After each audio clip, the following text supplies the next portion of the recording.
Jim got his knives out last week for Alan Wynne-Jones. Freddie, you've watched a lot of international rugby. You've played it.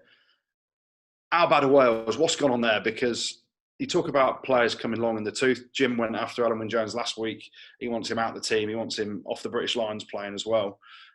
What's happening? Because they were poor, weren't they? Wales just have no confidence. Yeah, to be honest with you, with Wales, I don't really know what's going on. I feel like Gatland was a huge shield for them, and I feel like he was obviously he's been an integral part of Welsh rugby for so long, and you kind of get that change, and Pivac's probably trying to implement maybe a different style, and maybe players aren't quite on board with it yet. It's very hard to say, but I agree with Goodey in the fact that they just looked shot on confidence and sort of lacked a lot of ideas. Like, you kind of don't expect that from Wales. You know that they're a team that, they like to implement their kicking game. They like to be physical and sort of strangle teams to death. But just the lack of imagination and the lack of attacking ability was poor. And as much as it was, quite tight up until,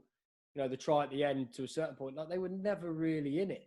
You never really saw them sort of challenging Ireland. Ireland always looked in control. So it's hard to say, but it's got to be something to do with the changes, I reckon. And, people are calling for Pivac's head.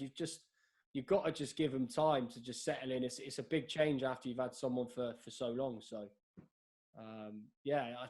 it's hard to say, but they've got Georgia this weekend, so hopefully they can put in a performance in and get a little bit of confidence back. People forget that, and Freddie, you'll have seen this when you've watched them. When Wales played under Gats, it wasn't pretty rugby at all. It wasn't exhilarating rugby. It was war and ball, big, physical, abrasive. They were hard to beat because their defence was so strong under Sean Edwards. Their fitness and their physicality were the two kind of pillars that they built their game on. And I just look at it now. They've tried to change how they're playing a little bit and the amount of ball handling errors they're making. They didn't actually pass that much under Warren. But under Pivac, they're obviously trying to expand their game a bit. And it's just taken a huge amount of time. And under that becomes a massive load of pressure from the Welsh public, because you're hearing people calling for Pivac's head now, aren't they? And I mentioned it last week, go and get Scotty Robertson if you've got to make the change. You get him 2 years before a World Cup, because Pivac's contract finishes. I think it finishes at the end of the Six Nations, doesn't it? Mate, it's really tough, and it's really sad to see. They tried to be physical early on. You saw Liam Williams getting stuck into James Lowe. How did that work out for you, Liam? Not so great, because James Lowe ended up having an absolute worldie of a game and scored at the death as well when he missed the tackle. But I don't know, there's just something missing, and a lot of it is to do with the changes they've made at the helm. Obviously, defensive structures that it just looked comfortable for Ireland, didn't it? It's quite funny how, I know it's easy being an armchair critic and stuff like that, but, we almost contradicted ourselves, because it goes back to that Johnny Sexton debate.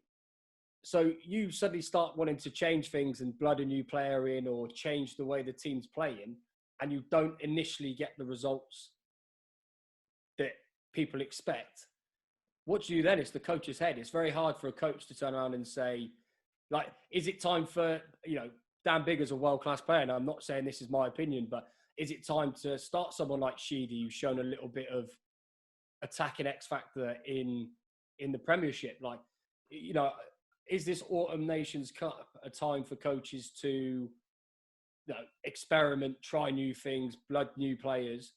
Or is it you're dining at the top table and it's win at all costs? It's like, we could be very contradictory and say, it's time for Sexton to move to one side and play the next 10. That's personal. Let's get Billy in.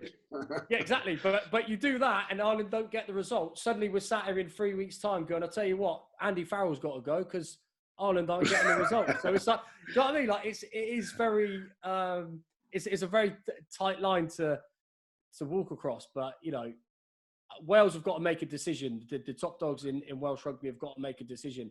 If Pivac's their man, they've got to back him and give him time. If he's not, they got to get him out and get, like you say, Robertson in or someone like that and go on a different route. But so you heard it. You heard it here first. Then Freddie wants. You heard it here first. Freddie wants Faz out unless he picks Billy. That's all I took from that. Hey, no, Faz. I like Faz a lot. I've got a lot of time for him. I'm wearing my green of Ireland today, mate, so,